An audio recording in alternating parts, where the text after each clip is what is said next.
अब दूसरा एपिसोड शुरू होता है महाकाल और उसके शिष्यों को दिखाते हुए, जो कि सौगंधिका झील की तरफ जा रहे थे, जहां पर भैरवा नाम का एक शिष्य सवाल करता है कि क्या कोई प्रमाण है इस बात का कि अप्सराएं और यक्षिनियां होती हैं।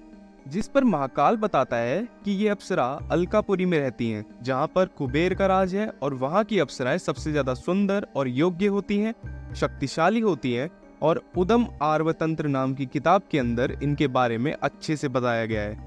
अब अप्सराओं का मकसद है धरती की संपत्ति की रक्षा करना, जिसके लिए वे धरती लोक और यश लोक यानी कि अलकापुरी आती जाती रहती हैं। बेसिकली वो गेटवे को गार्ड करते हैं, जिसके चलते सब कुछ बैलेंस में रहता है। हार्मनी, पैशन और इनर्शिया, इन तीन क्वालिटीज के चलते ये सारी यक्षिनियां अलग अलग होती हैं, और उनकी अगर तपस्या भंग करी जाए तो वह भयानक यानी कि उग्र रूप में आ जाती हैं। इनफैक्ट हमने रूम के अंदर माया के इस रूप को परछाई के जरिए देखा भी था। अब महाकाल का ये कहना था कि सालों पहले विभ्रमा नाम की अप्सरा को प्रसन्न करने के लिए एक तांत्रिक ने घोर तपस्या की थी, जिससे वो खुश हो गई थी और उस तांत्रिक को एक सफेद लिली दी थी, जो कि बस अलकापुरी में मिलती है, और इसी फूल के चलते वो माया को पकड़ सकते हैं और उन तक पहुंच सकते हैं, जो कि सौगंधिका झील में ही मौजूद है, और इसके लिए ही वो सब यहाँ पर आए हैं। अब इस पर भैरवा ये कहता है कि तो पहले ऐसा क्यों नहीं करा गया। तो महाकाल का ये कहना था कि ये फूल 200 फुल मून नाइट्स के बाद ही एक बार चमकता है, जिससे कि उनको पहचाना जा सकता है, और इसलिए इसको रोशन कुमुदनी भी कहा जाता है। जब भी ये अप्सराएं इस फूल के आसपास होती हैं तो इन फूलों का रंग और खुशबू दोनों बदल जाती है, और ये अभी जल्दी करना पड़ेगा, अदरवाइज माया हाथ से निकल सकती है, यानी कि वो और सवालों के जवाब अभी नहीं दे सकता। अब महाकाल के 2 शिष्य झील में उतरते हैं, लेकिन उनकी तुरंत ही मौत हो जाती है, क्योंकि वहां पर कोई जादू या फिर प्रोटेक्शन स्पेल मौजूद था ताकि ये गलत हाथों में ना जाए। लेकिन महाकाल भगवान शिव और रुद्र की मदद से फूल को हासिल कर लेता है। तभी हम देखते हैं कि कृष्णा, जिसको सैड होना चाहिए था, लेकिन वो सैड नहीं बल्कि खुश था, क्योंकि उसको माया मिल गई थी। उसको भी माया से प्यार हो गया था, और तभी हम उस व्यक्ति को देखते हैं जो कि माया का असली रूप देखकर बेहोश हो गया था। वो असल में हॉस्पिटलाइज्ड। मीनवाइल हम महाकाल को देखते हैं, जो कि बस एक नागा साधु नहीं है, बल्कि वो एक लेविश घर में रहता है, और एक साइंटिस्ट भी है, पेंटर भी है, क्योंकि वो फूल के पत्तों से एक्सपेरिमेंट करके उसको पेंटिंग में इस्तेमाल कर देता है, जिससे कि ये सारी पेंटिंग्स पूरे शहर के होटल रेस्टोरेंट्स में लगाएंगे, और जब भी माया वहां पर आएगी तो तुरंत ही इन पेंटिंग्स का रंग बदल जाएगा, और सभी होटल वालों को ये बात उनको बतानी होगी। ऐसी इंस्ट्रक्शंस भैरवा को दी जाती है।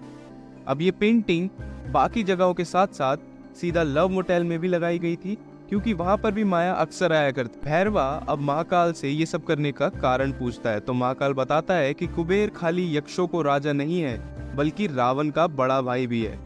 जब कुबेर लंका पर राज कर रहा था, तब रावण ने राक्षसों और नागों की मदद से कुबेर से लंका को छीन लिया था। लेकिन रावण की मृत्यु के बाद कुबेर ने नेवले पर सवार होकर नाग और नागलोक पर कोहराम मचा दिया था।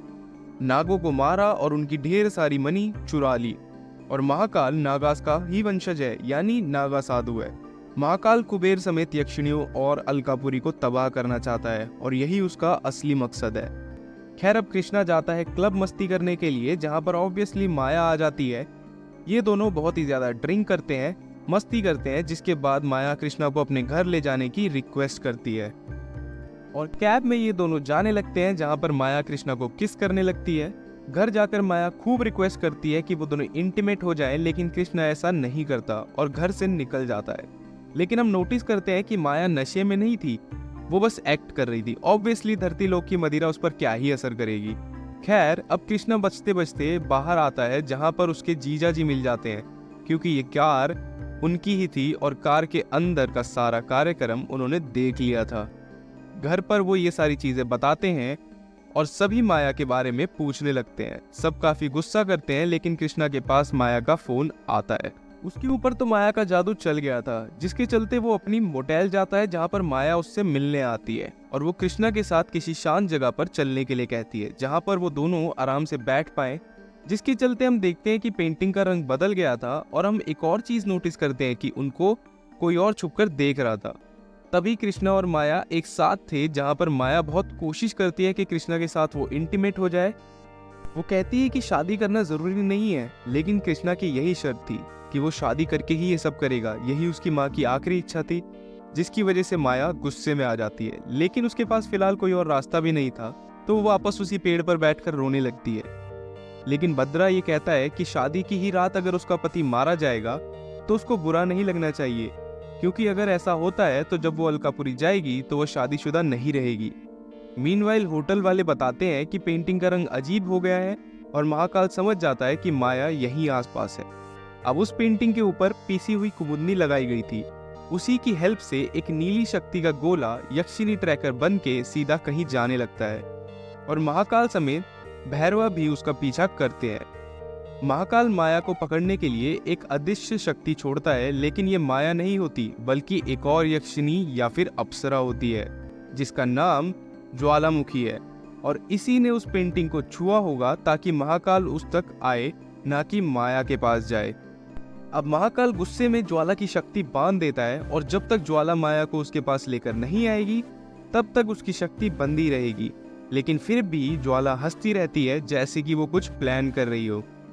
एनीवे, अब कृष्णा दुखी होकर माया से माफी मांगने के लिए उसी पेड़ के पास जाता है जहां पर वो उसे पहली बार मिली थी, एंड शॉकिंगली माया वहां पर आ भी जाती है। वो पूछती है कि क्या कृष्णा उससे शादी करेगा, जिससे कि कृष्णा बहुत खुश होता है और माया को हक कर लेता है। लेकिन हम माया की आंखों को चमकता हुआ देख पाते हैं, मीनिंग उसको बस अपना मकसद पूरा करना है, जिसके साथ ये एपिसोड भी यहीं खत्म हो जाता है।